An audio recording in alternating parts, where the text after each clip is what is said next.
ರಾಜ್ಯದ ಹಲವೆಡೆ ಮಳೆರಾಯ ಅಬ್ಬರಿಸಿ ಬೊಬ್ಬಿರಿಯುತ್ತಿದ್ದಾನೆ. ಭಾರೀ ಮಳೆಯಿಂದ ಶಿವಮೊಗ್ಗದ ತೀರ್ಥಹಳ್ಳಿಯಲ್ಲಿ ಗುಡ್ಡ ಕುಸಿದು 3 ಮೃತಪಟ್ಟಿದ್ದಾರೆ. ತೀರ್ಥಹಳ್ಳಿಯ ಇಂದಿರಾನಗರದಲ್ಲಿ ಈ ದುರ್ಘಟನೆ ನಡೆದಿದೆ. ಮಣ್ಣಿನಡಿ ಸಿಲುಕಿದ್ದ 3 ಶವವನ್ನ ಅಗ್ನಿಶಾಮಕ ಸಿಬ್ಬಂದಿ ಹೊರತೆಗೆದಿದ್ದಾರೆ. ಕೊಪ್ಪಳ ಮೂಲದ ಮಲ್ಲಿಕಾರ್ಜುನ, ನಾಗವೇಣಿ ಹಾಗೂ 3 ವರ್ಷದ ಮಗು ಸಂತೋಷ್ ಮೃತರು. ತಡರಾತ್ರಿ 2:30 ಸುಮಾರಿಗೆ ಗುಡ್ಡ ಕುಸಿದು ಶೆಡ್ನಲ್ಲಿ ಇದ್ದ 3 ಮಣ್ಣಿನಡಿ ಹೂತು ಹೋಗಿದ್ರು. ಸತತ ಕಾರ್ಯಾಚರಣೆ ನಡೆಸಿ ಶವಗಳನ್ನು ಹೊರತೆಗೆಯಲಾಗಿದೆ. ಮಣ್ಣಿನ ಕೆಲಸಕ್ಕೆ ಬಂದಿದ್ದ ಕೊಪ್ಪಳ ಮೂಲದ ಮಲ್ಲಿಕಾರ್ಜುನ ಕುಟುಂಬ ದಾರುಣವಾಗಿ ಬಲಿಯಾಗಿದೆ.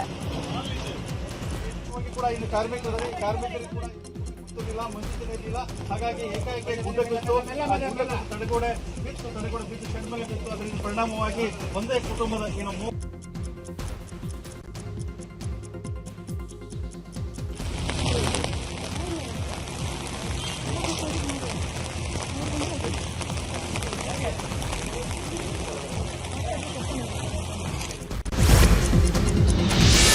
ತೀರ್ಥಹಳ್ಳಿ ವ್ಯಾಪ್ತಿಯಲ್ಲಿ ಗುಡ್ಡ ಕುಸಿದು ಮೃತಪಟ್ಟ 3 ಕೊಪ್ಪಳ ಜಿಲ್ಲೆ ಕಾರಟಗಿ ತಾಲೂಕಿನ ಕಕ್ಕರಗೋಳ ಗ್ರಾಮದ ನಿವಾಸಿಗಳಾಗಿದ್ದು, ಸ್ವಗ್ರಾಮದಲ್ಲಿ ಮೌನ ಮಡುಗಟ್ಟಿದೆ. ಕಳೆದ 4 ದಿನಗಳ ಹಿಂದಷ್ಟೇ ಕೂಲಿ ಕೆಲಸಕ್ಕೆಂದು ತೀರ್ಥಹಳ್ಳಿಗೆ ತೆರಳಿದ್ರು. ಮೊಮ್ಮಗ, ಸೊಸೆ, ಮಗನ ಸಾವಿನ ಸುದ್ದಿ ಕೇಳಿ ತಂದೆ ಲಕ್ಷ್ಮಣ, ತಾಯಿ ಗೌರಮ್ಮ ಕಣ್ಣೀರಿಟ್ಟು ಗೋಳಾಡ್ತಿದ್ದಾರೆ. ಮಗ ಮಲ್ಲಿಕಾರ್ಜುನ, ನಾಗಮ್ಮ, ಸಂತೋಷ, ನಾಗವೇಣಿ. ಎಷ್ಟು ದಿನ ಹೋಗಿ ಇಲ್ಲಿದ್ದು? 4 ದಿನ. ಅಲ್ಲಿ ಏನಾಗಿದೆ ಸುದ್ದಿ? ಹಾಸನ ಜಿಲ್ಲೆಯ ಸಕಲೇಶಪುರ ತಾಲೂಕಿನ ಎಡಕುಮರಿಯಲ್ಲಿ ರೈಲ್ವೆ ಹಳಿ ಮೇಲೆ ಗುಡ್ಡ ಕುಸಿದಿದೆ. ಮಣ್ಣು ತೆರವು ಕಾಮಗಾರಿ ಹಿನ್ನೆಲೆ ಹಲವು ರೈಲುಗಳ ಮಾರ್ಗ ಬದಲಾವಣೆ ಆಗಿದೆ. Vijayapura Mangaluru central express, Mangaluru central Vijayapura express ಮತ್ತು Murudeshwar SMVT Bengaluru express, Kozhikode KSR Bengaluru express ಮತ್ತು ಕೆಎಸ್ಆರ್ ಬೆಂಗಳೂರು ಕೋಝಿಕೋಡ್ ಎಕ್ಸ್ಪ್ರೆಸ್ ಸೇರಿದಂತೆ 6 ರೈಲುಗಳ ಸಂಚಾರ ಮಾರ್ಗಗಳ ಬದಲಾವಣೆ ಮಾಡಲಾಗಿದೆ. ಪಶ್ಚಿಮ ಘಟ್ಟಗಳ ಸಾಲಿನಲ್ಲಿ ಕಳೆದ 2 ದಿನಗಳಿಂದ ಭಾರೀ ಮಳೆ ಆಗ್ತಾ ಇದ್ದು, ಚಿಕ್ಕಮಗಳೂರು ಜಿಲ್ಲೆಯಲ್ಲಿ ಹಳ್ಳ ಕೊಳ್ಳಗಳು ಮೈದುಂಬಿ ಹರಿಯುತ್ತಾ ಇದೆ. ಕೊಪ್ಪ ತಾಲೂಕಿನ ಮೆಣಸಿನಹಾಡ್ಯ ಕಿರು ಸೇತುವೆ ಮೇಲೆ ನೀರು ಹರಿಯುತ್ತಾ ಇದೆ. ಪರಿಣಾಮ ಕೊಗ್ರೆ ಹೊರನಾಡು ಸಂಪರ್ಕಿಸುವ ರಸ್ತೆಯಲ್ಲಿ ವಾಹನ ಸಂಚಾರ ಅಸ್ತವ್ಯಸ್ತವಾಗಿದೆ. ದಕ್ಷಿಣ ಕನ್ನಡ ಜಿಲ್ಲೆಯಲ್ಲಿ ಮಳೆಯ ಅಬ್ಬರ ಜೋರಾಗಿದೆ. ಮಂಗಳೂರಿನ ಮಣ್ಣಗುಡ್ಡೆಯಲ್ಲಿ ಬುಡ ಸಮೇತ ಮರ ಉರುಳಿ ಬಿದ್ದಿದೆ. ಕೂದಲೆಳೆ ಅಂತರದಲ್ಲಿ ಬೈಕ್ ಸವಾರ ಪ್ರಾಣಾಪಾಯದಿಂದ ಪಾರಾಗಿದ್ದಾನೆ. ಈ ಘಟನೆಯ ಸಂಪೂರ್ಣ ದೃಶ್ಯ ಸಿಸಿ ಕ್ಯಾಮೆರಾದಲ್ಲಿ ಸೆರೆಯಾಗಿದೆ. ಮಲೆನಾಡು ಭಾಗದಲ್ಲಿ ಮಳೆಯ ಅಬ್ಬರ ಜೋರಾಗಿರುವ ಹಿನ್ನೆಲೆ ಉಡುಪಿಯಲ್ಲಿ ಹಳ್ಳ ಕೊಳ್ಳಗಳು ಭರ್ತಿಯಾಗಿವೆ. ಕಾರ್ಕಳದ ಈದು ಗ್ರಾಮದಲ್ಲಿ ಭಾರೀ ಮಳೆಗೆ ಕಿರು ಸೇತುವೆ ಮುಳುಗಡೆಯಾಗಿದೆ. ನದಿಯ ನೀರಿನ ಮಟ್ಟ ಹೆಚ್ಚಾಗಿ ಸೇತುವೆ ಮುಳುಗಡೆಯಾಗಿದೆ. ಸ್ಥಳೀಯ ಮನೆಗಳಿಗೆ ರಸ್ತೆ ಸಂಪರ್ಕ ಕಡಿತಗೊಂಡಿದ್ದು ಜನರು ಪರದಾಡ್ತಿದ್ದಾರೆ.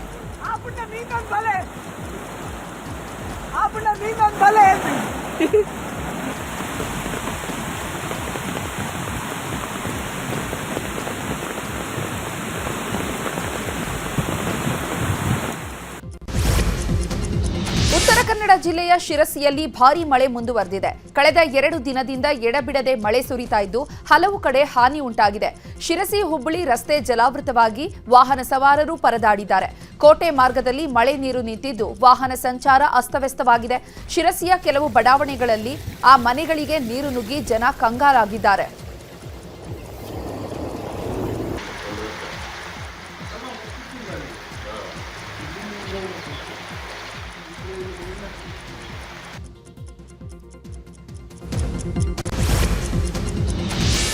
ಮಹಾರಾಷ್ಟ್ರ ಘಟ್ಟ ಪ್ರದೇಶಗಳಲ್ಲಿ ಮಳೆ ಮುಂದುವರೆದಿದ್ದು ಕೃಷ್ಣಾ ನದಿ ಒಳಹರಿವಿನಲ್ಲಿ ಮತ್ತೆ ಹೆಚ್ಚಳವಾಗಿದೆ. ಮಹಾರಾಷ್ಟ್ರದಿಂದ ಕೃಷ್ಣಾ ನದಿಗೆ ಒಟ್ಟು 1,30,000 ಕ್ಯೂಸೆಕ್ ನೀರನ್ನು ಬಿಡಲಾಗಿದೆ. ಸದ್ಯ ಅಪಾಯದ ಮಟ್ಟದಲ್ಲಿ ಕೃಷ್ಣಾ ನದಿ ಹರಿಯುತ್ತಾ ಇದೆ. ದೂಧಗಂಗಾ, ವೇದಗಂಗಾ ನದಿ ಒಳಹರಿವಿನಲ್ಲೂ ಹೆಚ್ಚಳವಾಗಿದ್ದು ಬೆಳಗಾವಿ ಜಿಲ್ಲೆಯ ಚಿಕ್ಕೋಡಿ ತಾಲೂಕಿನ ಕಲ್ಲೋಳ ಗ್ರಾಮದ ದತ್ತ ದೇವಸ್ಥಾನ ಮುಳುಗಡೆಯಾಗಿದೆ. ಕೃಷ್ಣಾ ನದಿ ತೀರದಲ್ಲಿ ದತ್ತ ಮಂದಿರ ಸಂಪೂರ್ಣವಾಗಿ ಜಲಾವೃತ ಆಗಿದೆ.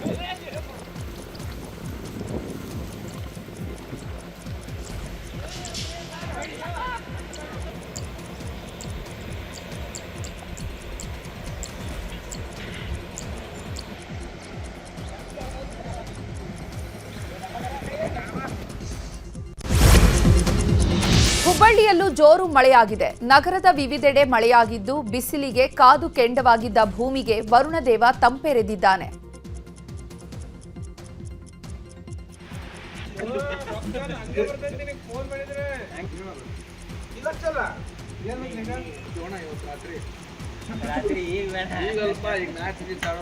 ಇನ್ನು ಸಿಲಿಕಾನ್ ಸಿಟಿ ಬೆಂಗಳೂರಲ್ಲೂ ಮಳೆಯಾಗಿದೆ. ಕಾರ್ಪೊರೇಷನ್, ವಿಧಾನಸೌಧ, ವಸಂತನಗರ, ಮೆಜೆಸ್ಟಿಕ್ ಸೇರಿದಂತೆ ನಗರದ ಹಲವೆಡೆ ಮಳೆಯ ಸಿಂಚನವಾಗಿದೆ.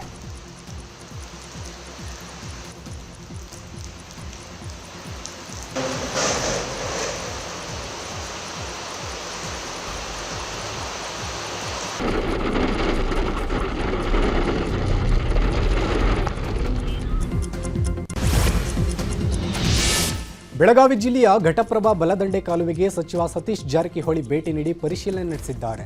ಯರಗಟ್ಟಿ ತಾಲೂಕಿನ ಕುಡ್ಲಿವಾಡ, ಮುಗುಳಿಹಾಳ ಹಾಗೂ ಗೋಕಾಕ ತಾಲೂಕಿನ ಕೌಜಲಗಿ ಗ್ರಾಮಕ್ಕೆ ಭೇಟಿ ನೀಡಿದ ಸತೀಶ್ ಜಾರಕಿಹೊಳಿ ಕಾಲುವೆ ಬಳಿ ನಿಂತು ಪರಿಸ್ಥಿತಿಯನ್ನು ಅವಲೋಕನ ಮಾಡಿದರು.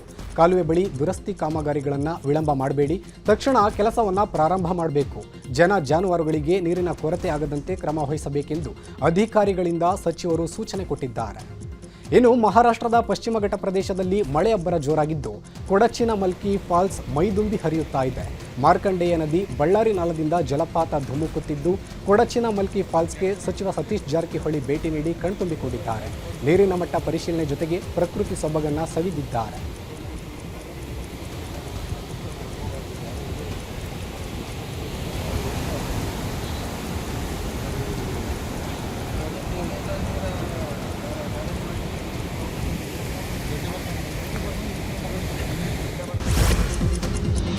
ಸರ್ವಪಕ್ಷ ಸಭೆಯಲ್ಲಿ ವಿಪಕ್ಷ ನಾಯಕರನ್ನ ಸಿಎಂ ಡಿಕೆ ಶಿವಕುಮಾರ್ ಅಭಿನಂದಿಸಿದ್ದಾರೆ. ಸಭೆಯಲ್ಲಿ ಭಾಗವಹಿಸಿದ್ದ ಎಲ್ಲರ ಬಳಿಯೂ ಹೋಗಿ ಖುದ್ದು ಅಭಿನಂದಿಸಿದ್ದಾರೆ. ಕೇಂದ್ರ ಸಚಿವ ಎಚ್ಡಿ ಕುಮಾರಸ್ವಾಮಿಯವರ ಕೈ ಹಿಡಿದು ಆತ್ಮೀಯವಾಗಿ ಡಿಕೆ ಶಿವಕುಮಾರ್ ಮಾತನಾಡಿದರು. ನಂತರ ಮಾಜಿ ಸಿಎಂಗಳಾದ ಬಸವರಾಜ ಬೊಮ್ಮಾಯಿ, ಬಿಎಸ್ ಯಡಿಯೂರಪ್ಪ ಅವರಿಗೂ ಆತ್ಮೀಯವಾಗಿ ಅಭಿನಂದನೆ ಸಲ್ಲಿಸಿದರು. ಪಕ್ಷ ಭೇದ ಮರೆತು ಕಾವೇರಿ ನೀರಿಗಾಗಿ ಹೋರಾಟದ ಬಗ್ಗೆ ಚರ್ಚೆಗೆ ಒಗ್ಗಟ್ಟಾಗಿ ಬಂದ ವಿಪಕ್ಷ ನಾಯಕರ ನಡೆಗೆ ಸಿಎಂ ಸಂತಸ ವ್ಯಕ್ತಪಡಿಸಿದ್ದಾರೆ. ಕಾವೇರಿ ನೀರು ವಿವಾದ ಕುರಿತು ಸಿಎಂ ಡಿಕೆ ಶಿವಕುಮಾರ್ ಸರ್ವಪಕ್ಷ ಸಭೆ ನಡೆಸಿದ್ದಾರೆ. ರಾಜಕೀಯಕ್ಕಿಂತ ರಾಜ್ಯದ ರೈತರ ಜನರ ಹಿತ ಮುಖ್ಯ. ರಾಜ್ಯದ ಹಿತಾಸಕ್ತಿ ವಿಚಾರದಲ್ಲಿ ರಾಜಕಾರಣವನ್ನು ಪಕ್ಕಕ್ಕಿಟ್ಟು ಎಲ್ಲ ರಾಜಕೀಯ ಪಕ್ಷಗಳು ಒಟ್ಟಿಗೆ ನಿಂತಿವೆ ಅಂತ ಸಭೆಯಲ್ಲಿ ಸಿಎಂ ಪ್ರಾಸ್ತಾವಿಕ ನುಡಿಗಳನ್ನು ಆಡಿದ್ದಾರೆ. ದೆಹಲಿಯ ಸಂಸತ್ನಲ್ಲಿ ಪಕ್ಷ ಭೇದ ಮರೆತು ಎಲ್ಲರೂ ರಾಜ್ಯದ ಪರ ನಿಲ್ಲುವ ಮಾತು ಕೊಟ್ಟಿದ್ದಾರೆ. ಅವರಿಗೂ ಧನ್ಯವಾದ ಹೇಳುತ್ತೇನೆ. ಕಾವೇರಿ ಪರಿಸ್ಥಿತಿ ತಿಳಿಯಾದ ನಂತರ ರಾಜ್ಯಕ್ಕೆ ತಮಿಳುನಾಡು ಸಿಎಂ ಬರ್ತಾರೆ. ನದಿ ನೀರಿನ ಹಂಚಿಕೆ ವಿಚಾರದಲ್ಲಿ ಸೌಹಾರ್ದಯುತ ಸಮಸ್ಯೆ ವಿಚಾರಣೆಗೆ ನಮ್ಮ ಆದ್ಯತೆ ಇದೆ. ಕುಡಿಯುವ ನೀರಿಗೆ ಸಮಸ್ಯೆಯಾಗದಂತೆ ನೀರು ಸಂಗ್ರಹಿಸಿದ್ದೇವೆ. ಕಬಿನಿ ಜಲಾಶಯ ತುಂಬಿದೆ. ಹೆಚ್ಚುವರಿ ಒಳಹರಿವು ಸಂಗ್ರಹ ಮಾಡಿಟ್ಟುಕೊಳ್ಳಲು ಸಾಧ್ಯ ಇಲ್ಲ. ಹೀಗಾಗಿ ಸಹಜ ಹರಿವು ಮಾತ್ರ ಆಗ್ತಾ ಇದೆ. ಸಿಡಬ್ಲ್ಯೂಎಂಎ ಆದೇಶದ ವಿರುದ್ಧ ಸುಪ್ರೀಂ ಕೋರ್ಟ್ಗೆ ಮೇಲ್ಮನವಿ ಸಲ್ಲಿಕೆಯಾಗಿದೆ ಅಂತ ಸರ್ವಪಕ್ಷ ಸಭೆಯಲ್ಲಿ ಸಿಎಂ ಮಾಹಿತಿ ನೀಡಿದ್ದಾರೆ. ನಾವು ಬಹಳ ಜಾಗೃತಿಯಾಗಿ ನಮ್ಮ ರಾಜ್ಯದ ಹಿತವನ್ನು ಕೂಡ ಕಾಪಾಡಬೇಕಾಗ್ತದೆ. ನಾನು ಅಗ್ರಿಕಲ್ಚರ್ ಟೀಮ್ ಅವ್ರ ಹತ್ರ ನಾನು ಮಾತಾಡ್ತೀನಿ. ವ್ಯವಸಾಯಕ್ಕೆ ಸಂಬಂಧಪಟ್ಟಂತೆ ಯಾವ ರೀತಿ ಮಾರ್ಗದರ್ಶನ ಕೊಡಬೇಕು ಅವರು ಕೂಡ ನಾವು ರೈತರಿಗೆ ಕೊಡ್ತೇವೆ. ನಮ್ಮ ಹಿತ ರೈತರನ್ನ ರಕ್ಷಣೆ ಮಾಡೋಂಥದ್ದು, ಮಾರ್ಗದರ್ಶನ ಕೊಡಬೇಕಾದ್ದು ಆ ಕೆಲಸ ಕೂಡ ಭಾಳ ಯೋಚನೆ ಮಾಡಿ. ಸೊ ಯಾವತ್ತೂ ಕೂಡ ನಮ್ಮ ರೈತರಿಗೆ ಲಾಸ್ ಆಗಬಾರ್ದು. ಸರ್ವಪಕ್ಷ ಸಭೆ ಮುಗಿದ ಬಳಿಕ ಸಿಎಂ ಡಿಕೆ ಶಿವಕುಮಾರ್ ಸುದ್ದಿಗೋಷ್ಠಿ ನಡೆಸಿದರು. ಸಿಡಬ್ಲ್ಯೂಎಂಎ ಆದೇಶದ ಬಗ್ಗೆ ಸಮಾಲೋಚನೆ ಮಾಡಲಾಗಿದ್ದು ಸುಪ್ರೀಂ ಕೋರ್ಟ್ಗೆ ಹೋಗುವ ಬಗ್ಗೆ ಚರ್ಚೆ ಮಾಡಲಾಗಿದೆ ಎಂದರು. ಇನ್ನು ರಾಜ್ಯದ ರೈತರ ಹಿತ ಕಾಪಾಡಲು ಸರ್ಕಾರ ಬದ್ಧವಾಗಿದೆ. ಸರ್ವಪಕ್ಷ ನಾಯಕರಿಂದ ಹಲವು ಸಲಹೆಯನ್ನ ಪಡೆದಿದ್ದೇವೆ ಎಂದರು. ಮುಂದಕ್ಕೆ ಪ್ರತಿ ಹಂತದಲ್ಲೂ ಕೂಡ ಇವತ್ತು ತಮಿಳುನಾಡರು ಕೂಡ ಅವರು ಡಿಸ್ಟ್ರೆಸ್ ಶೇರಿಂಗ್ ಬಗ್ಗೆ ಬೇಕಾದಷ್ಟು ಅವರು ಬೇಡಿಕೆ ಇಟ್ಟಿದ್ದಾರೆ. ಈ ಮಧ್ಯೆ DMK ಪಕ್ಷದವರು ಕೂಡ ಅವರು ಒಂದು ಪ್ರೈವೇಟಾಗಿ ಅವರು ಒಂದು ಸುಪ್ರೀಂ ಕೋರ್ಟ್ಗೆ ಹೋಗಿದ್ದಾರೆ. ಆದರೆ ಕಾನೂನಿನ ಚೌಕಟ್ಟು ಏನು ಇದೆ ಅಂತ ನಾನು ಇದನ್ನು ಚರ್ಚೆ ಮಾಡೋದು ಬೇಡ. ಸರ್ಕಾರ ಏನಾದ್ರು ಹೋದಾಗ ಅವರು ಅವ್ರದ್ದೇ ಆದಂಥ ಒಂದು ಅಭಿಪ್ರಾಯ ಬರ್ತಾರೆ, ಕೇಳ್ತಾರೆ, ನಾವು ಅದಕ್ಕೆ ಉತ್ತರ ಕೊಡಬೇಕು. ಹಿಂದೆ ಪ್ರೈವೇಟ್ ಇನ್ಸ್ಟಿಟ್ಯೂಷನ್ಸ್ ಅವರು ಯಾರೇ ಆಗಲಿ ಕೇಳಬೇಕಾದ್ರೆ ಅದಕ್ಕೆ ಮಾನ್ಯತೆ ಕೊಡೋದು ಭಾಳ ಕಡಿಮೆ ಅನ್ನೋದು ನನ್ನ ಅನುಭವ ಮತ್ತು ನನ್ನ ತಜ್ಞರು ಕೂಡ ನನಗೆ ಆ ಅಭಿಪ್ರಾಯವನ್ನು ತಿಳಿಸಿದ್ದಾರೆ. ಸೊ ನಾವು ಭಾಳ ಹುಷಾರಾಗಿ ಯಾವುದಾದ್ರು ಕೆಲವು ಕೋರ್ಟನ್ನ ಹ್ಯಾಂಡಲ್ ಮಾಡೋಂಥ ಸಂದರ್ಭದಲ್ಲಿ ಅನೇಕ ಹಿರಿಯರ ಅನುಭವವನ್ನು ಕೂಡ ನಾವು ಗಮನದಲ್ಲಿ ನಾವು ಇಟ್ಕೊಳ್ಬೇಕಾಗ್ತದೆ. ಸರ್ವಪಕ್ಷ ಸಭೆಯಲ್ಲಿ ಕಾವೇರಿ ವಿಚಾರದಲ್ಲಿ ಹೋರಾಟಕ್ಕೆ ವಿಪಕ್ಷ ನಾಯಕರು ಒಗ್ಗಟ್ಟಿನ ಬೆಂಬಲ ಸೂಚಿಸಿದ್ದಾರೆ. ಸಭೆ ಬಳಿಕ ಮಾತನಾಡಿದ ಮಾಜಿ ಸಿಎಂ ಡಿ.ವಿ. ಸದಾನಂದಗೌಡ, ಕಾವೇರಿ ಜಲಾನಯನದಲ್ಲಿ ದೊಡ್ಡ ಮಟ್ಟದ ನೀರಿನ ಕೊರತೆ ಇದೆ. ಕಾನೂನು ಹೋರಾಟದ ಬಗ್ಗೆ ಚರ್ಚೆ ಮಾಡಿದ್ದೇವೆ. ಇದಕ್ಕೆ ಶಾಶ್ವತವಾದ ಪರಿಹಾರ ಕಂಡುಕೊಳ್ಳಬೇಕು. ಮುಂದೆ ಮಳೆ ಆಗುವವರೆಗೆ ಯಾವ ರೀತಿ ಕ್ರಮ ತೆಗೆದುಕೊಳ್ಳಬೇಕು ಎಂಬುದರ ಬಗ್ಗೆ ಚರ್ಚೆ ಮಾಡಿದ್ದೇವೆ ಅಂತ ಹೇಳಿದರು. ಇನ್ನು ಇದೇ ವಿಚಾರವಾಗಿ ಕೇಂದ್ರ ಸಚಿವ ವಿ. ಸೋಮಣ್ಣ, ವಿಧಾನ ಪರಿಷತ್ ಸದಸ್ಯ ಟಿ.ಎ. ಶರವಣ ಕೂಡ ಪ್ರತಿಕ್ರಿಯೆ ಕೊಟ್ಟರು. ಮಾಡ್ತಾ ಇದ್ದಾರೆ. ಕಾವೇರಿ ಜಲಾನಯನದಲ್ಲಿ ಇನ್ನೂ ಕೂಡ ಭಾರಿ ದೊಡ್ಡ ರೀತಿಯಲ್ಲಿ ನೀರಿನ ಕೊರತೆ ಇರುವಂಥದ್ದು. ಕಾವೇರಿ KRS ಡ್ಯಾಮ್ನಿಂದ ಜನರಿಗೆ ಬರಬೇಕಾದಂಥ ನೀರು, ಅದನ್ನು ಮುಂದಿನ ದಿನಗಳಲ್ಲಿ ಹೇಗೆ ನಾವು 1 ವರ್ಷಗಳ ಕಾಲ ವಿನಿಯೋಗ ಮಾಡಬೇಕು ಅಂತ ಹೇಳುವಂಥದ್ದೇ ಒಂದು ಗಂಭೀರ ಪ್ರಶ್ನೆಯಾಗಿ ಉಳಿದಿದೆ. ಇವತ್ತು ಗಂಭೀರ ಚರ್ಚೆಗಳನ್ನು ಮಾಡ್ತಾ ಇದ್ದೇವೆ. ಮುಂದಿನ ಬರುವ ಮಳೆಗಾಲದವರೆಗೆ ಇನ್ನು ಮಳೆ ಕಡಿಮೆ ಆದಂಥ ಈ ಸಂದರ್ಭದಲ್ಲಿ ನಾವು ಏನು ಮಾಡಬೇಕು ಅಂತ ಹೇಳುವಂಥದ್ರ ಬಗ್ಗೆ ದಿಟ್ಟ ಹೆಜ್ಜೆಗಳನ್ನು ಇಡಬೇಕು ಅಂತ ಹೇಳುವಂಥ ಆಲೋಚನೆಗಳನ್ನು ಮಾಡ್ತಾ ಇದ್ದೀವಿ. ಇವತ್ತು ಮುಖ್ಯಮಂತ್ರಿಗಳು ಮಾಡಿದಂಥ ಒಂದು ಸಭೆ ರಾಜ್ಯದ ಹಿತವನ್ನು ಕಾಪಾಡ್ತಕ್ಕಂಥದ್ರೆ ಈ ಸಂದಿಗ್ಧ ಪರಿಸ್ಥಿತಿಯಲ್ಲಿ ನಾವು ನಮ್ಮ ಫಾರ್ಮುಲಾ ಏನಿದೆ ಅದನ್ನು ಜಾರಿಗೊಳಿಸ್ತಕ್ಕಂಥದಕ್ಕಿಂತ ಹೆಚ್ಚಾಗಿ ಪ್ರಕೃತಿ ಆಶೀರ್ವಾದ ಬಗೆಹರಿದಿದೆ. ಮುಂದಿನ ದಿನಗಳಲ್ಲಿ ಆಗ್ತಕ್ಕಂಥ ಇದೇ ರೀತಿಯಾದ ಎಡವಟ್ಟುಗಳಾದಂಥ ಸಂದರ್ಭದಲ್ಲಿ ಆಗ್ತಕ್ಕಂಥ ಪರಿಸ್ಥಿತಿಗೆ ಒಂದು ಕಾರ್ಯರೂಪವನ್ನು, ಕಾರ್ಯಸೂಚಿಯನ್ನು ಮಾಡಿ ಶಾಶ್ವತವಾದ ಒಂದು ಸಂದೇಶವನ್ನು 2 ರಾಜ್ಯಗಳ ಮಧ್ಯದಲ್ಲಿ ಒಡಂಬಡಿಕೆಯನ್ನು ಮಾಡ್ತಕ್ಕಂಥದಕ್ಕೆ ಸಾಕಷ್ಟು ವಿಸ್ತೃತವಾಗಿ ಚರ್ಚೆ ಆಗಿದೆ. ರಾಜ್ಯದ ಜ್ವಲಂತ ಸಮಸ್ಯೆಗಳು ಬಂದಾಗ ಈ ಥರ ಒಂದು ವಿಷಯಗಳು, ಅದು ನೀರಾವರಿ ಇರ್ಬೋದು, ಬೇರೆ ಬೇರೆ ಯಾವುದೇ ಸಮಸ್ಯೆಗಳಿರ್ಬೋದು, ಒಂದು ಸಲಹಾ ಸಮಿತಿಯನ್ನು ರಚನೆ ಮಾಡಬೇಕು. ಆ ಸಲಹಾ ಸಮಿತಿಯಲ್ಲಿ ಶಾಸಕರು, ನೀರಾವರಿ ತಜ್ಞರು ಮತ್ತು ಆಡಳಿತ ನಡೆಸಿರತಕ್ಕಂಥ ರಿಟೈರ್ಡ್ ಆಫೀಸರ್ಸು ಇವರೆಲ್ಲರನ್ನು ಕೂಡ ಒಳಗೊಂಡಂತೆ ಒಂದು ಸ್ಟ್ರಾಂಗ್ ಸಲಹಾ ಸಮಿತಿಯನ್ನು ರಚನೆ ಮಾಡಬೇಕು ಅಂತ ಹೇಳಿ ಸಲಹೆಯನ್ನು ಕೊಟ್ಟಿದ್ದೀವಿ. ತಮಿಳುನಾಡಿಗೆ ಕಾವೇರಿ ನೀರು ಹರಿಸುವ ವಿಚಾರವಾಗಿ ಬೆಂಗಳೂರಿನಲ್ಲಿ ಮಾಜಿ ಸಿಎಂ ಸವರಾಜ ಬೊಮ್ಮಾಯಿ ಪ್ರತಿಕ್ರಿಯೆಯನ್ನು ನೀಡಿದ್ದಾರೆ. ಮಳೆಯಿಂದ ಸಮಸ್ಯೆಗೆ ಪರಿಹಾರ ಆಗಿದೆ, ಆದರೆ ಸರ್ಕಾರ ಶಾಶ್ವತ ಪರಿಹಾರ ಕಂಡುಕೊಳ್ಳಬೇಕಿದೆ. ಡಿಎಂಕೆ ಸುಪ್ರೀಂ ಕೋರ್ಟ್ಗೆ ಹೋಗಿ ಅರ್ಜಿ ಹಾಕಿದೆ. ಇದಕ್ಕೆ ಸರ್ಕಾರ ಸಮರ್ಪಕವಾದ ಉತ್ತರ ಕೊಡಬೇಕು.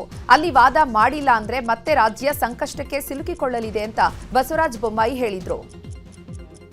ಮತ್ತು ನಮ್ಮ ರೈತರಿಗೆ ನಿನ್ನೆ ಮೊನ್ನೆ ಭಾಳ ಒಳ್ಳೆ ರೀತಿಯಲ್ಲಿ ವಯನಾಡಿನಲ್ಲಿ, ಕೂರ್ಗಲ್ಲಿ ಮತ್ತು ಚಿಕ್ಕಮಗಳೂರು, ಸಕಲೇಶ್ವರ ಭಾಗದಲ್ಲಿ ಮಳೆ ಆಗಿದ್ದರಿಂದ ಭಾಳಷ್ಟು ಸಮಸ್ಯೆ ಆ ವರ್ಣದೇವ ಮತ್ತು ನಿಸರ್ಗ ಪರಿಹಾರ ಮಾಡಿದೆ. ಆದರೆ ನಾವು ಸರ್ಕಾರಕ್ಕೆ ಹೇಳಿದ್ದೇವೆ, ಇದು ತಾತ್ಕಾಲಿಕವಾಗಿರುವಂಥದ್ದು. ಇಡೀ ವರ್ಷ ಕುಡಿಯೋ ನೀರಿನ ಮತ್ತು ನಮ್ಮ ರೈತರಿಗೆ ನೀರು ಕೊಡುವಂಥ ಒಂದು ವಿಚಾರ ಬಹಳ ಮುಖ್ಯವಾಗಿದೆ. ಇದು ಟೆಂಪ್ರರಿ ಸೊಲ್ಯೂಷನ್ನು. ಇದ್ರ ಮೇಲೆ ನೀವು ಆರಾಮಾಗಿ ಕೂತ್ಕೊಳ್ಳುವಂಥ ಅವಶ್ಯಕತೆ ಇಲ್ಲ. ರಾಜ್ಯ ಸರ್ಕಾರ ಅದಕ್ಕೆ ಸಮರ್ಪಕವಾದ ಉತ್ತರ ಕೊಡಬೇಕು. ಈಗಾಗಲೇ ಏನು ನೀರು ಹರಿದು ಹೋಗ್ತಾ ಇದೆ ಅದರ ಸಂಪೂರ್ಣ ಡೇಟಾ ಇಟ್ಕೊಂಡು ಸೋಮವಾರ ದಿವಸ ನಮ್ಮ ರಾಜ್ಯ ಸರ್ಕಾರ ಸುಪ್ರೀಂ ಕೋರ್ಟ್ನಲ್ಲಿ ಸಮರ್ಪಕ ವಾದವನ್ನು. ಇನ್ನು ಸಂಸದ ಡಾಕ್ಟರ್ ಮಂಜುನಾಥ್ ಕೂಡ ಮಾತನಾಡಿದ್ದು, 3500 ಕ್ಯೂಸೆಕ್ ಹರಿಯಬೇಕು ಅನ್ನುವಂಥದ್ದು ತಮಿಳುನಾಡಿನ ವಾದ ಆಗಿತ್ತು. ದೇವರ ದಯೆ, ಉತ್ತಮ ಮಳೆಯಾಗಿದೆ. ಹೀಗಾಗಿ ತಮಿಳುನಾಡಿಗೆ ಬೇಕಾದ ನೀರು ಹೋಗಿದೆ. ಮೇಕೆದಾಟು ಕಟ್ಟಿದ್ರೆ ಇಬ್ಬರಿಗೂ ಸಹಾಯ ಆಗಲಿದೆ ಎಂದರು. ಕಾವೇರಿ ನಿರ್ವಹಣಾ ಮಂಡಳಿ ಆದೇಶದಂತೆ ಆದೇಶ ಮಾಡಿತ್ತು. ಅಂದರೆ ಕರ್ನಾಟಕ 3500 ಕ್ಯೂಸೆಕ್ಸ್ ನೀರನ್ನು ತಮಿಳುನಾಡಿಗೆ 15 ದಿವಸಗಳಲ್ಲಿ ಹರಿಸಬೇಕು ಅಂತ. ಏನೋ ದೇವ್ರ ದಯ, ವರ್ಣನ ಕೃಪೆಯಿಂದ ಉತ್ತಮವಾದಂಥ ಮಳೆ ಆಗಿರೋದ್ರಿಂದ ಅವರು ಕೇಳಿದಷ್ಟು ಅದು ಈಗ ನೀರು ಇವಾಗಲೇ ಅದನ್ನು ರಿಲೀಸ್ ಮಾಡಲಾಗಿದೆ. ನಾವು ಈಗ ಮೇಕೆದಾಟನ್ನು ಕಟ್ಟಿದರೆ, ಅಲ್ಲಿ ಬ್ಯಾಲೆನ್ಸಿಂಗ್ ರಿಸರ್ವೈರ್ ಅಂತ ಏನಿದೆ ಅದನ್ನು ಕಟ್ಟಿದರೆ ತಮಿಳುನಾಡಿಗೂ ಸಹಾಯ ಆಗುತ್ತೆ, ಬೆಂಗಳೂರಿನ ಕುಡಿಯುವ ನೀರಿನ ಸಮಸ್ಯೆಗೂ ಕೂಡ ಪರಿಹಾರ ಆಗುತ್ತೆ. ಇವಾಗ KRS ಇಂದ ಮತ್ತು ಹೇಮಾವತಿ ಕೆನಾಲಿಂದ ನೀರು ಬಿಡಬೇಕು. ಯಾಕೆಂದರೆ ಇನ್ನೂ ಹೇಮಾವತಿ ಕೆನಾಲಿಂದ ನೀರು ಬಿಟ್ಟಿಲ್ಲ. ಎಲ್ಲರೂ ಕೂಡ ಒತ್ತಾಯ ಮಾಡಿದ್ದೇವೆ, ಹೇಮಾವತಿ ಕೆನಾಲ್ಗೂ ಕೂಡ ನೀರನ್ನು ಹರಿಸಬೇಕು ಅನ್ನುವ ಒತ್ತಾಯವನ್ನು ಮಾಡಿದ್ದೇವೆ. ಕಾವೇರಿ ಹಾರಂಗಿಯಿಂದ ನೀರು ಬಿಟ್ಟ ಹಿನ್ನೆಲೆ ಕಾವೇರಿ ಕೊಳದಲ್ಲಿ ಜಲ ವೈಭವ ಸೃಷ್ಟಿಯಾಗಿದೆ. ಮೈಸೂರು ಜಿಲ್ಲೆಯ ಕೆಆರ್ ನಗರ ತಾಲೂಕಿನಲ್ಲಿರುವ ಚುಂಚನಕಟ್ಟೆ ಫಾಲ್ಸ್ ಉಕ್ಕಿ ಹರಿಯುತ್ತಿದೆ. ಜಲಧಾರೆಯ ವೈಭವ ಡ್ರೋನ್ ಕ್ಯಾಮೆರಾದಲ್ಲಿ ಸೆರೆಯಾಗಿದ್ದು ನೋಡಲು ಅದ್ಭುತವಾಗಿದೆ. ತಮಿಳುನಾಡಿಗೆ ಕಾವೇರಿ ನೀರು ಬಿಡಲು ಸಿಡಬ್ಲ್ಯೂಎಂಎ ಆದೇಶದ ವಿರೋಧ ಮಂಡ್ಯದಲ್ಲಿ ಕಾವೇರಿ ಹೋರಾಟ ಮುಂದುವರೆದಿದೆ. ಕುಂಬಾರ ಜಾಗೃತಿ ವೇದಿಕೆ ಕಾರ್ಯಕರ್ತರು ಖಾಲಿ ಮಡಿಕೆ ಪ್ರದರ್ಶನ ಮಾಡಿ ಪ್ರತಿಭಟನೆ ಮಾಡಿದ್ದಾರೆ. ಮಂಡ್ಯದ ಸಂಜಯ್ ವೃತ್ತದಲ್ಲಿ ಹೆದ್ದಾರಿ ತಡೆದು ಸಿಡಬ್ಲ್ಯೂಎಂಎ ಮತ್ತು ಸಿಡಬ್ಲ್ಯೂಆರ್ಸಿ ವಿರುದ್ಧ ಧಿಕ್ಕಾರ ಕೂಗಿ ಆಕ್ರೋಶ ವ್ಯಕ್ತಪಡಿಸಿದರು. ತಮಿಳುನಾಡಿಗೆ ಯಾವುದೇ ಕಾರಣಕ್ಕೂ ನೀರು ಬಿಡಬಾರದು ಅಂತ ಆಗ್ರಹಿಸಿದರು.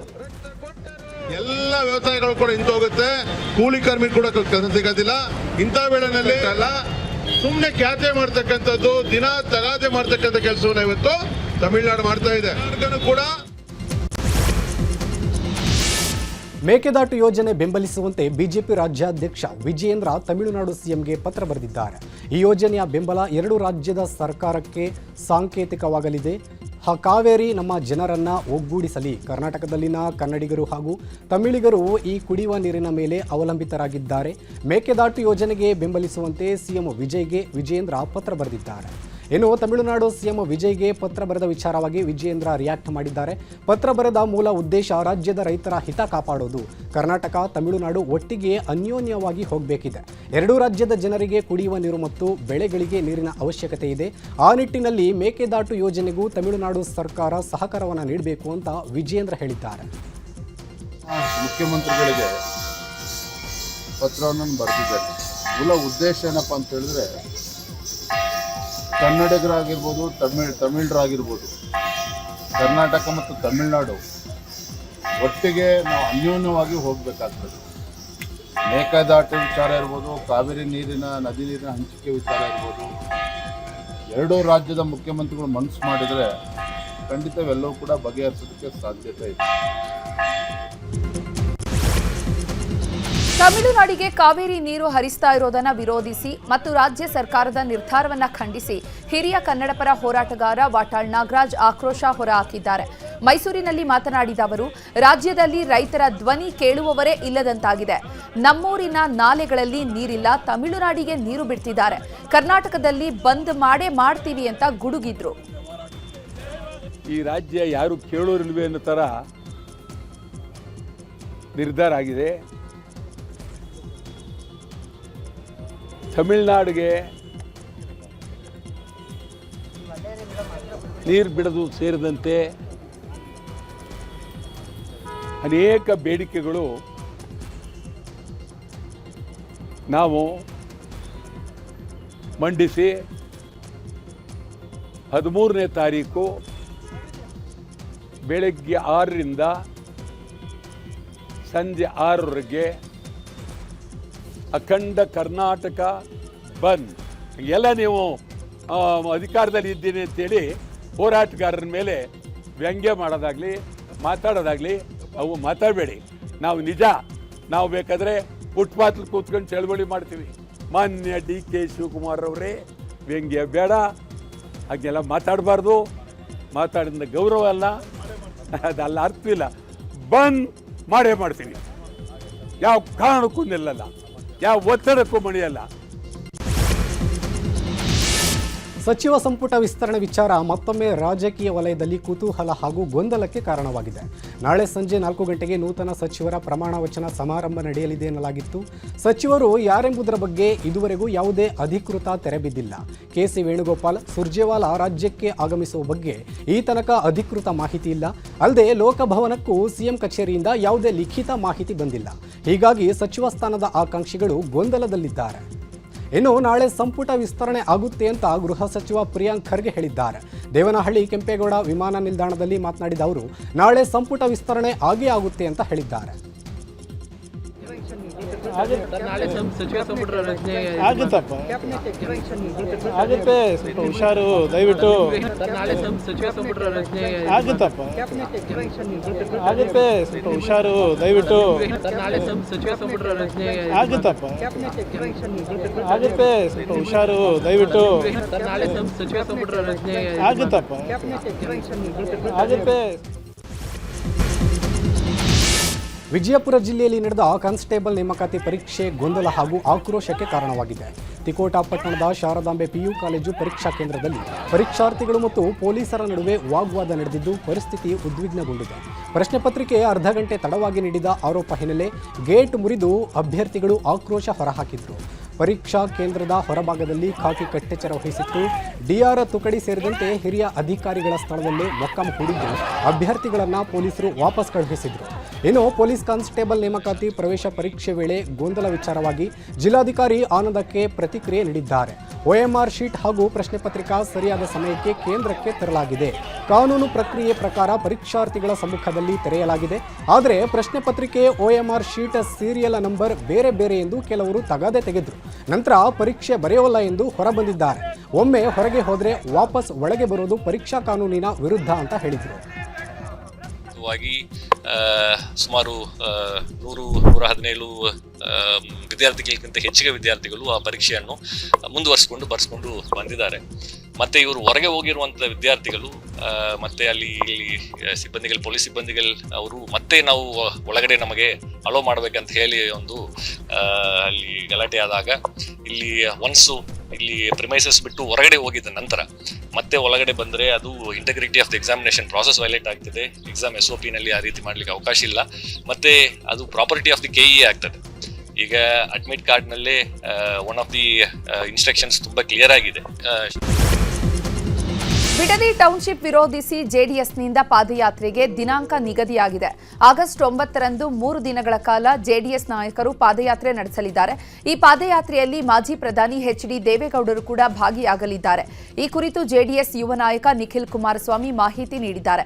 ಬೈರಮಂಗಲದಿಂದ ಬೆಂಗಳೂರಿನ ಫ್ರೀಡಂ ಪಾರ್ಕ್ವರೆಗೂ ರೈತರ ಜೊತೆಗೆ 38 ಕಿಲೋಮೀಟರ್ ಪಾದಯಾತ್ರೆ ಮಾಡ್ತೀವಿ. ನಾವು ರೈತರ ಪರ ನಿಲ್ಲುವ ಕೆಲಸವನ್ನ ಮಾಡ್ತಿದ್ದೇವೆ. ಮಾಜಿ ಪ್ರಧಾನಿ HD ದೇವೇಗೌಡರು, ಕೇಂದ್ರ ಸಚಿವ HD ಕುಮಾರಸ್ವಾಮಿ, ಜೆಡಿಎಸ್ನ ಹಾಲಿ ಮಾಜಿ ಶಾಸಕರು ಕೂಡ ಪಾದಯಾತ್ರೆಯಲ್ಲಿ ಭಾಗಿಯಾಗ್ತಾರೆ ಎಂದಿದ್ದಾರೆ. 10, 11, 3 ದಿನಗಳ ಕಾಲ ಬೈರಮಂಗಲದಿಂದ ಫ್ರೀಡಂ ಪಾರ್ಕ್ವರೆಗೂ ರೈತರ ಜೊತೆಯಲ್ಲಿ ರೈತರು ಅನುಭವಿಸ್ತಾ ಇರ್ತಕ್ಕಂಥ ಸಮಸ್ಯೆಗಳೇನಿದೆ ಅದನ್ನ ಪಾದಯಾತ್ರೆ ಮೂಲಕ ಸರ್ಕಾರಕ್ಕೆ ಬಿಸಿ ಮುಟ್ಟಿಸ್ತಕ್ಕಂಥ ಒಂದು ಪ್ರಯತ್ನವನ್ನ ಹಿಂದೆಯೂ ಕೂಡ ಬೈರಮಂಗಲದಲ್ಲಿ ಪಾದಯಾತ್ರೆಯನ್ನ ಮಾಡಿದ್ವಿ. ಈಗ ಬೆಂಗಳೂರವರೆಗೂ ಕೂಡ ಪಾದಯಾತ್ರೆಯನ್ನ ಅದನ್ನ ವಿಸ್ತರಣೆಗೊಳಿಸಬೇಕು ಅಂತಕ್ಕಂಥ ನಿರ್ಧಾರವನ್ನ. ಧಾರವಾಡದ ನವಲಗುಂದ ತಾಲೂಕಿನ ಅಮರಗೋಳ ಬಳಿ ಸಾರಿಗೆ ಬಸ್ ಪಲ್ಟಿಯಾಗಿ ಭಾರೀ ಅನಾಹುತ ತಪ್ಪಿದೆ. ಹುಬ್ಬಳ್ಳಿಯಿಂದ ವಿಜಯಪುರಕ್ಕೆ ಹೊರಟಿದ್ದ ಬಸ್ ಪಲ್ಟಿಯಾಗಿದ್ದು ಬಸ್ನಲ್ಲಿದ್ದ ಪ್ರಯಾಣಿಕರಿಗೆ ಸಣ್ಣಪುಟ್ಟ ಗಾಯಗಳಾಗಿವೆ. ಸಲಿಂಗ ಸಂಬಂಧ ನೆಪದಲ್ಲಿ ಯುವಕರನ್ನ ದರೋಡೆ ಮಾಡಿದ್ದ 6 ಮಂದಿ ಆರೋಪಿಗಳನ್ನು ಪೊಲೀಸರು ಬಂಧಿಸಿದ್ದಾರೆ. ಬೆಂಗಳೂರು ಹೊರವಲಯದ ಆನೇಕಲ್ ತಾಲೂಕಿನ ಜಿಗಣಿ ಪೊಲೀಸರು ಆರೋಪಿಗಳನ್ನು ಬಂಧಿಸುವಲ್ಲಿ ಯಶಸ್ವಿಯಾಗಿದ್ದಾರೆ. ಆನ್ಲೈನ್ ಫುಡ್ ಡೆಲಿವರಿ ಸ್ವಿಗ್ಗಿ ವಿರುದ್ಧ ಬೆಂಗಳೂರಿನ ಹೋಟೆಲ್ ಮಾಲೀಕರು ಆಕ್ರೋಶ ವ್ಯಕ್ತಪಡಿಸಿದ್ದಾರೆ. ಕಮಿಷನ್, ಡಿಸ್ಕೌಂಟ್, ವಿವಿಧ ಕಡಿತಗಳಿಗೆ ಸಂಬಂಧಪಟ್ಟಂತೆ ಚರ್ಚೆಗೆ ಮೀಟಿಂಗ್ ಕರೆಯುವಂತೆ ಸ್ವಿಗ್ಗಿ ಸಿಇಒಗೆ ಹೋಟೆಲ್ ಮಾಲೀಕರು ಆಗ್ರಹಿಸಿದ್ದಾರೆ. ಚಾಮರಾಜನಗರದ ಗಡಿ ಭಾಗದಲ್ಲಿ ಕಾಡಾನೆ ಹಾವಳಿಗೆ ಜನ ಬೆಚ್ಚಿ ಬಿದ್ದಿದ್ದಾರೆ. ಬಂಡೀಪುರ ಮಧುಮಲೆ ರಸ್ತೆಯಲ್ಲಿ ಬೈಕ್ ಸವಾರನನ್ನ ಕಾಡಾನೆ ಅಟ್ಟಾಡಿಸಿಕೊಂಡು ಬಂದಿದೆ. ಭಯ ಆಗ್ತಾ ಇದೆ. ಪ್ರಧಾನಿ ನರೇಂದ್ರ ಮೋದಿ ಅವರು ನಶಾಮುಕ್ತ ಸಂಕಲ್ಪ ಅಭಿಯಾನಕ್ಕೆ ಚಾಲನೆ ನೀಡಿದ್ದಾರೆ. ವರ್ಚುವಲ್ ಮೂಲಕ ದೇಶವ್ಯಾಪಿ ಬೃಹತ್ ಮಾದಕ ವಸ್ತು ವಿರೋಧಿ ಜನಾಂದೋಲನಕ್ಕೆ ಚಾಲನೆ ನೀಡಿದ್ದಾರೆ. ಡ್ರಗ್ಸ್ ಕುರಿತು ನಮ್ಮ ಯುವಕರು ಜಾಗೃತರಾಗಿರಬೇಕಿದೆ. ಇದಕ್ಕಾಗಿ ಯುವ ಜನತೆ ಪ್ರತಿಜ್ಞೆ ಮಾಡಬೇಕಿದೆ. ಉತ್ತಮ ಭಾರತ, ಸದೃಢ ಭಾರತಕ್ಕಾಗಿ ಪ್ರತಿಜ್ಞೆ ಮಾಡಿ ಅಂತ ಪ್ರಧಾನಿ ಮೋದಿ ಕರೆ ನೀಡಿದ್ದಾರೆ.